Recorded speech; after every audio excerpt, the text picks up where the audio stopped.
ګرانو ملګرو سلامونه مې واخلئ. بران نادان یم دکه د نادان ټي وي نه تاسو ما ګورئ. او ګرانو کتونکو نن راغلي یو ډنډوکا کلي ته صابر ډنډوکوال خواته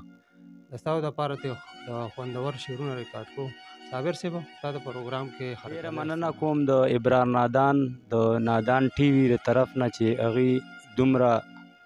کړاو کو او مونږ یې د دې قابل وګڼلو ډنډوکا کلي ته رالو. نو په حقیقت معنو کې نادان ټي وي یا ابرار نادان چې دی زموږ نه ډېر اوچت دی، مونږ یې ډېر قدر کوو، خو ډېر زیاته شکریه یې دا کومه چې دلته راله. نو دا یو جهان مننه د ابرار نادان چې مونږ هم د دې یو دوه درې شعره دي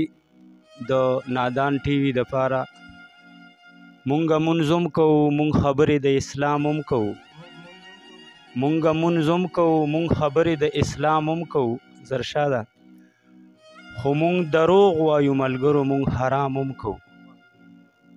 او مونږ تلاوت هم کوو قرآن ته په اودس کې کینو، خو مونږ قتل خو مونږ توهین ګورې توبه د دې کلام هم کوو، او مونږ تبلیغ کې ځو بېشکه خلک دین ته بلو، خو مونږ قتل د دې خپل دین اسلام هم کوو، او ښه پې پوهېږو چې ګناه تې بله لویه نشته، خو د غیبت ګناه سحر او مونږ ماښام هم کوو، او مونږ خالق مالک بېشکه لوی الله ګڼو، خو مونږ تمه د انسان نه سریام هم کوو. او دا خو غرض پکې شامل دی ډنډوکوال صابره، ګنې قسم دی که په یو بل مونږ سلام هم کوو. دا یو بل شعر دی: جماعت ته پرېښې په جون ادیره تا پرېښې ده، جماعت ته پرېښې په جون ادیره تا پرېښې ده، مومن ښکاري جوړ د خدای نه یره تا پرېښې ده، او ښه د پنځه وخته منځونو باوجود مومنه، ښه د پنځه وخته منځونو باوجود مومنه، بیزه پردي پټي کې اوس هم بره تا پرېښې ده، او چې احترام یې د اسلام په طریقه نه کوې نو شیخه بیا ولې دومره لویه ګیره تا پرېښې ده، او مودې دې وشوې چې دیدن له د جانان لا نړې، مودې دې وشوې چې دیدن له د جانان لا نړې، ښکاري جوړ مینه ډنډوکوال صابره تا پرېښې ده. دا یو بل شعر دی: هر سړی بل ته ګوته نیسي ځان ته نه ګوري څوک، هر سړی بل ته ګوته نیسي ځان ته نه ګوري څوک، بل ته به ایمانه وي خو خپل ایمان ته نه ګوري څوک،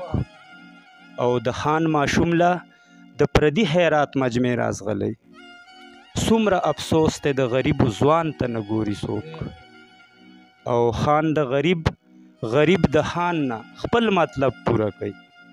د خدای د پاره نن سبا انسان ته نه ګوري څوک،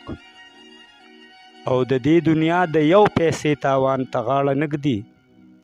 د اخرت د لوی نه لوی تاوان ته نه ګوري څوک،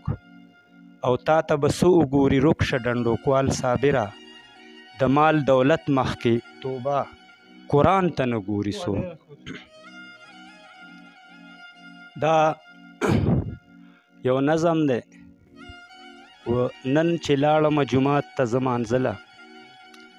او د استنجا ځای ته نږدې شوم اوداسله، نو چا د ګوړې او چینی باسونه کولو، پکې ډېرو د بجلۍ باسونه کولو، چا ویل پکې یو بل ته شا به زر کا، زر زر منځو که کینو به کمپیوټر ته، چا وې زمه ټول څاروي راته نهر دي، تلې نه یم چې بوتلې مې سحر دي، داسې ډېرې هې بلا خبرې وشوې، په جومات کې د دنیا خبرې وشوې، چا د خپل مولا بیان پورې خندله، ما پخپله اورېدل چې ګورېدله، یو سړي پکې اواز وکړ ملګرو،